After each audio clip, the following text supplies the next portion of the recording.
이번 시간은 단기 투자 자산을 공부해 보도록 할게요. 종류에는 단기 금융상품, 단기 대여금, 단기 매매증권이 있어요. 단기 매매증권은 유가증권에 해당되는 겁니다. 그럼 한번 보도록 할게요. 단기 투자 자산 말 그대로 투자 목적으로 우리 구입한 거죠. 회사가. 이럴 경우에 우리는 단기 투자 자산이라고 합니다. 여기에 대표적인 게 단기 금융상품이 있어요. 단기 금융상품, 즉 은행에서 취급하는 거죠. 은행이나 증권회사. 여기에 보시면 첫 번째 정기예금, 정기적금. 당연히 보고기간 말로부터, 즉 결산일로부터 1년 이내 만기가 도래돼야 됩니다. 그리고 이럴 때 금융상품 우리는 어떻게 정기예금, 정기적금이라고 합니다. 그리고 제가 거기에 단기 금융상품으로 통합 표시한다 이렇게 돼 있죠. 그건 한번 읽어보시면 됩니다. 그리고 단기 대여금이 있어요. 이것은 제3자 또는 아닌 거래처에게 돈을 빌려주는 것을 의미하는 거예요. 그래서 단기 대여금이 있고, 그다음에 유가증권으로서 단기 매매증권. 왜 단기 매매증권을 사겠습니까?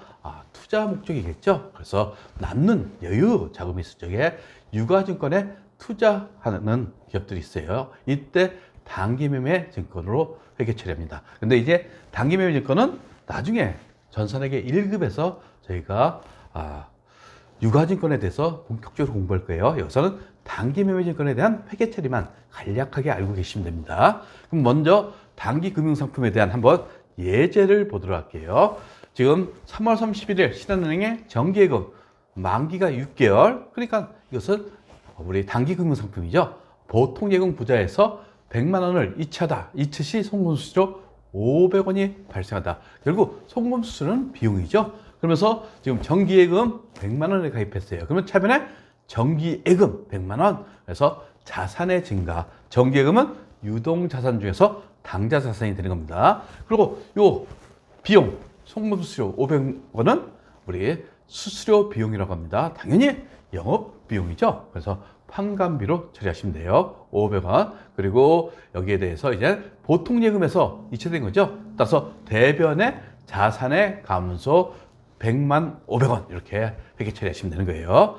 그 다음에 두 번째 보시면 9월 30일 정기예금이 만기가 됐대요. 그러면 원금과 이자 금액 5만 원이 당사 보통예금 계좌로 입금되다 이렇게 돼 있죠. 결국 지금 이자 금액은 뭐가 되는 겁니까? 이자 수익이 되겠죠. 이자 수익은 영업의 수익이 돼요. 결국 요 정기예금이 어떻게 지금 만기가 됐으니까 대변에 우리 정기예금 100만 원 해갖고 자산의 감소로 처리하시면 되는 거예요. 그리고 이자가 발생했죠. 이자 수익. 이자 수익은 영업의 수익이 되는 겁니다. 그리고 차변에 뭡니까? 보통예금 계좌로 입금됐다고 그랬죠. 차변에 105만 원, 차변에 보통예금 이렇게 회계 처리하시면 되겠죠. 그리고 예제, 우리 단기 대여금이 있었죠. 단기 대여금에 대한 예제를 보도록 할게요. 금전 소비 대차 계약에 따라서 자금 대여 거래죠. 1년 이내, 이것도 마찬가지로 유동자산의 대원칙이 1년 이내에 도래하는 채권이다 이렇게 됐어요. 그래서 자금의 대여 거래 첫 번째 보시면 4월 1일 제1왕구의 3개월 상환 조건 연 이자율 10% 월할 계산하라고 되어 있어요. 채용 승수를 받고 결국 채용 승수를 받았으니까 요게 이제 우리가 대여금이 된다는 얘기입니다. 100만 원을 보통 예금에서 이체했다. 지금 레고 상사가 채권자가 되는 거죠. 따라서 보통 예금에서 자산의 감소 이게 어디 갔습니까? 거래처 제1왕구에 갔죠. 그러면서 차변의 단기 대여금이 되는 거죠. 단기 대여금. 그러면 채무자인 어디입니까? 제1왕구는 어떻게 회계 처리할까요? 한번 보도록 할까요? 우리 보통 예금에 입금됐겠죠? 얼마? 100만 원 입금됐어요. 그러면 이분은 뭡니까? 차입금이 되겠죠? 이 제1왕구는 단기 차입금 100만 원 이렇게 회계 처리하시면 되는 겁니다. 그러면 자금의 대여 거래 두 번째 보시면 매출 거래처인 하이모리의 자금 사정으로 외상 매출금 잔액 200만 원을 단기 대여하기로 약정했다. 즉 외상 매출금이 있는데 지금 하이모리가 갚을 돈이 없어요. 그래서 대여금으로 하자. 그래서 이자 지급할게. 이렇게 된 겁니다. 결국 지금 채권자인 우리 누굽니까? 내고 상사 입장에서 지금 외상 매출금이 차변에 있었던 거죠. 이것을 어떻게 합니까? 대변으로 옮기면서 대변으로 보내면서 차변에는 단기 대여금이 되는 겁니다. 그렇죠? 그래서 외상 매출금 200만 원. 결국 외상 매출금이 단기 대여금으로 개정이 대체된 겁니다. 이제 단기 대여금이 있다는 것은 이자도 받겠다는 얘기예요. 외상 매출금일 때는 보통 상거래에서는 이자가 없죠. 근데 이제 하이머리 자금 사정이 없기 때문에 야 나중에 돈 줄 테니까 대여금으로 약정하자 이렇게 한 겁니다. 그러면 하이머리 채무자 입장에서는 이분은 외상 매입금이 있었겠죠. 외상 매입금이 있던 것을 어떻게 대체합니까? 외상 매입금 있던 것을 우리 단기 차입금이 되는 거죠. 결국 채권자는 단기 대금, 채무자는 단기 채권 이렇게 개최되는 겁니다. 그런 다음에 7월 1일 거래처 제1왕구로부터 대여금 100만 원, 아까 일본에서 빌려준 돈이 있었죠. 이것에 대해서 그에 대한 이자를 보통 예금으로 지급받다 이렇게 했어요. 결국 상겨치 이자를 계산하는 겁니다. 여러분 계산하실 줄 아셔야 돼요. 거기에서 우리 연이자율이 몇 %였어요? 10%였죠. 그러면 상결간 이자 100만 원에 10% 하면 10만 원이죠. 12분의 3. 왜? 상결치니까 2만 5천 원이 되는 겁니다. 그러면 대여금하고 다 받은 거죠. 따라서 레고 상사 입장에서는 단기 대여금 있던 것을 이제 제거시키고 여기에 대해서 이자를 받았죠. 이자 수익 2만 5천 원. 이것은 영업의 수익이 되는 겁니다. 그리고 보통 예금의 102만 5천 원 이렇게 회계 처리하시면 되는 거죠. 반대 우리 채무자인 제1왕구는 어떻게 합니까? 단기 차입금이 있었죠. 단기 차입금을 이제 부채의 감소 어디입니까? 차변이 되는 거죠. 차변 부채의 감소 100만 원 하면서 이자 수익이 아니라 제1왕구는 채무자 입장에서 이자 비용을 줬죠. 이자 비용 2만 5천 원. 그러면서 대변에 보통 예금으로 지급받다니까 보통 예금 통장에서 2차 계좌 이체했겠죠. 그래서 대변에 보통 예금 102만 5천 원 이렇게 회계 처리하시면 되는 겁니다. 이렇게 해서 우리 자금의 대여 거래까지 우리 예제를 해봤어요. 그리고 이제 단기 매매 증권은 이제 본격적으로 전산회계 1급에서 우리 공부할 겁니다. 근데 여기서는 기본적인 내용 회계 처리를 배우시면 돼요. 거기서 유가증권이라고 그랬죠? 유가증권. 그래서 증권인데 이제는 내 재산이 얼마다 이렇게 표시해주는 증권이라고 생각하시면 됩니다. 그래서 주식이 있고 채권이 있고 국채, 공채를 다 우리 유가증권이라고 합니다. 그래서 유가증권에는 주식, 채권 등 그리고 단기니까 단기 매매 목적이죠. 따라서 단기간 시차익 목적으로 구입한 주식을 의미한다고 보시면 되는 거예요. 그리고 우리가 이제 회계 처리할 적에 자산의 취득, 보유, 처분을 거칩니다. 여러분 생각해 보세요. 여러분들이 그랜저 자격용을 샀어요. 그러면 자산을 취득했죠. 그래서 운행을 합니다. 운행을 하다가 나중에 쓸모없으면 처분시키죠. 똑같습니다. 태어나고 살아가면서 마지막에는 죽는다 생각하시면 되는 거예요. 그래서 취득, 보유 시, 처분 시 요 회계 처리를 여러분들이 기본적인 논리를 이해하시면 돼요.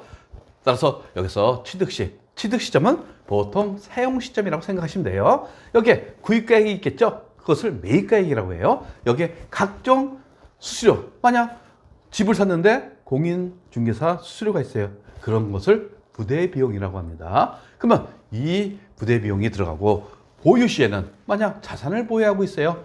그런데 유가증권 같은 거 보유하면 과실, 거기서 유가증권에서 말 그대로 투자 목적이죠. 과실, 그러니까 열매가 있다 이겁니다. 그것을 수취할 거다고요. 그 다음에 그 자산에 대해서 우리는 평가를 하게 돼 있어요. 기말에. 언제? 기말이니까 12월 30일 결산일. 그리고 매년마다 보유 시에는 이런 과실을 수취하고 기말 평가를 하게 돼 있어요. 그래서 이 자산이 이제 처분 시점이 도래돼 있어요. 이럴 때는 처분하겠죠. 그럼 처분가액은 받아들이는 겁니다. 그러면 이거에 대해서 회계 처리를 간략히 보면, 즉 취득 시에 매입가액 플러스 부대 비용을 취득가액으로 우리 회계 처리합니다. 다만 예적으로 단기 매매증권 요 하나의 자산에 대해서만 비용 처리하게 됐어요. 즉 부대 비용에 대해서 영업의 비용이 된다 이겁니다. 그리고 이것은 계정 과목 수수료 비용으로 회계 처리한다는 거. 그 다음에 우리 보유시 아까 그랬죠. 과실을 수취한다고. 그래서 과실 수취 거기에 보시면 채권일 때는 이자를 받아요. 근데 주식일 때는 배당금을 받습니다. 수익을 인식하게 돼 있어요. 예. 그리고 기말에 평가하게 돼 있어요. 원칙적으로 공정가치라는 것은 시가로 평가한다고 생각하시면 되는 겁니다. 즉 시장에서 거래되고 있으니까 거기에 가액이 있겠죠. 그 가치를 우리는 회계에서는 공정가치라고 표현합니다. 다만 예적으로 재고자산하고 유형자산은 평가 방법에 약간 차이가 있어요. 이런 것을 우리가 회계에서 공부하는 겁니다. 그리고 처분했어요. 어떻습니까? 처분 시에는 처분가액에서 장부가액을 차감하면 우리 처분 손익이 나타나요. 당연히 처분 손익도 영업의 손익이 되는 겁니다. 영업의 손익. 예, 그렇죠? 이것에 대해서는 영업의 손익이라는 거 반드시 알고 계셔야 되고. 그래서 단기매매증권을 보도록 할게요. 단기매매증권 어떻게 한다고요? 취득가액은 순수한 매입가액이에요. 만약 수수료를 부담했다. 그러면 영업의 비용, 수수료 비용으로 회계 처리하시면 되는 거예요. 그리고 보유시 과실 수취한다고 그랬죠? 그래서 채권일 경우에는 이자 수익, 주식일 경우에는 배당금 수익. 그래서 이거 다 영업의 수익이 되는 겁니다. 그리고 기말에 평가한다고 그랬어요. 평가하면 올라갈 수도 있고 떨어질 수도 있죠. 이럴 경우에 우리는 영업의 손익으로 합니다. 만약 이익이 발생했어요. 기분 좋죠? 단기매매증권 평가이익이라고 합니다. 근데 손실이 발생했어요. 단기매매증권 평가손실. 그래서 기말에 공정가격으로 평가하고 있다는 거 여러분들이 머릿속에 놓고 하여튼 그림을 그리셔야 됩니다. 그리고 기본적인 자산의 취득 및 보유, 처분에 대해서 기본적인 그림을 갖고 그 다음에 단기매매증권에 대입시키면 되시는 거예요. 그러면 여기서 공정가액법 이렇게 있죠? 공정가액법에 대해서 간략히 제가 얘기해 드릴게요. 보시면 취득가액이 10,000원이에요. 근데 X1년 평가해 보니까 7,000원이에요. 그럼 얼마 손실 봤어요? 3,000원 손실 봤죠? 평가 손실이 3,000원이 되는 겁니다. 당연히 영업의 비용이에요. 근데 다음에 보니까 다시 올라갔어요. 얼마? 12,000원. 그러면 지금 시점에서 얼마가 더 오른 겁니까? 5,000원이 더 올랐죠? 따라서 X년 평가 시에는 어떻게? 우리 영업의 평가이익, 영업의 수익 이렇게 회계 처리하시면 되는 겁니다. 그래서 이게 공정가액법이에요. 오르면 평가이익, 떨어지면 평가손실. 이렇게 회계 처리하는 게 공정가액법이라는 거. 그럼 한번 단기매매증권 처분시 우리 처분시는 어떻게 한다고요? 처분가액 거기에 처분가액이 10,000원인데 수수료고 2,000원이다. 그러면 처분가액이 8,000원이 되는 거예요. 따라서 처분시 수수료는 차감해 갖고 처분가액을 계산하게 돼 있어요. 그리고 처분 손익은 어떻게 계산된다고요? 처분가액에서 장부가액을 차감하면 우리 영업의 손익이 되는 겁니다. 즉 단기매매증권 처분이익 또는 단기매매증권 처분 손실 이렇게 나타나겠죠. 그러면 이제 예제를 통해서 한번 해보도록 할게요. 지금 단기간 시세차익 목적으로 주식회사 사성전자의 주식 10주를 주당 30만 원. 결국 30만 원의 10주니까 300만 원이죠. 근데 매수수수료 20만 원을 포함하여 현금 지급했다. 매수수수료는 어떻게 처리하라고 그랬어요? 수수료 비용. 그래서 영업의 비용으로 처리하는 거겠죠. 따라서 대변의 현금 얼마? 자산의 감소 대변. 그렇죠? 그러면서 차변에 단기매매증권에는 수수료 들어가는 게 아닙니다. 이것은 비용 처리하게 돼 있죠. 무슨 비용? 수수료 비용이라고 해서 영업의 비용으로 회계 처리하시면 되는 거예요. 두 번째 보시면 배당금이 확정되어서 입금됐대요. 100만 원이.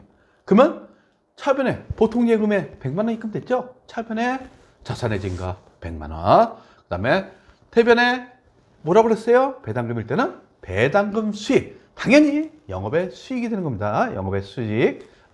그리고 세 번째 보시니까 1주당 40만 원이다. 30만 원에서 40만 원 뛰었네요. 그러니까 한 주당 얼마씩? 10만 원씩. 그러면서 10주죠.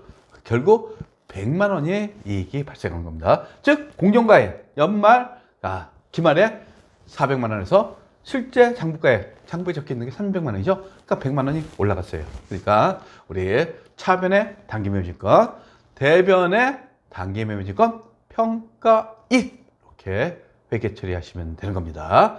그리고 단기매매증권 평가이익은 영업의 수익이 되는 거죠. 영업의 수익. 그 다음에 네 번째 보도록 할게요. 열주. 그러니까 열주 전체를 다 처분했네요. 결국 처분 손익은 처분가액에서 350원에서 지금 장부가액 400만 원이니까 지금 기말 평가했던 게 400만 원이었었죠. 그게 장부에 적혀 있는 거예요. 결국 얼마 손실 본 겁니까? 50만 원 손실 본 거예요. 50만 원. 따라서 대변의 단기매매증권 팔았으니까 자산의 감소 대변. 그리고 돈이 들어왔죠. 처분가에. 그리고 요것에 대해서 얼마 손실 봤어요? 단기매매증권 처분 손실 50만 원 이렇게 회계 처리하시면 되는 겁니다. 그리고 단기매매증권 처분 손실은 영업의 비용이 되는 겁니다. 그리고 여기 보시면 단기매매증권에 대한 회계 처리, 이것은 여러분 머릿속에 집어넣으셔야 돼요. 집어넣으셔갖고 여러분들이 전산회계 2급 때는 별로 중요치 않은데 전산회계 1급, 전산세무 2급, 전산세무 1급에까지 단기매매증권하고 다른 유가증권하고 비교하는 문제가 자주 나옵니다.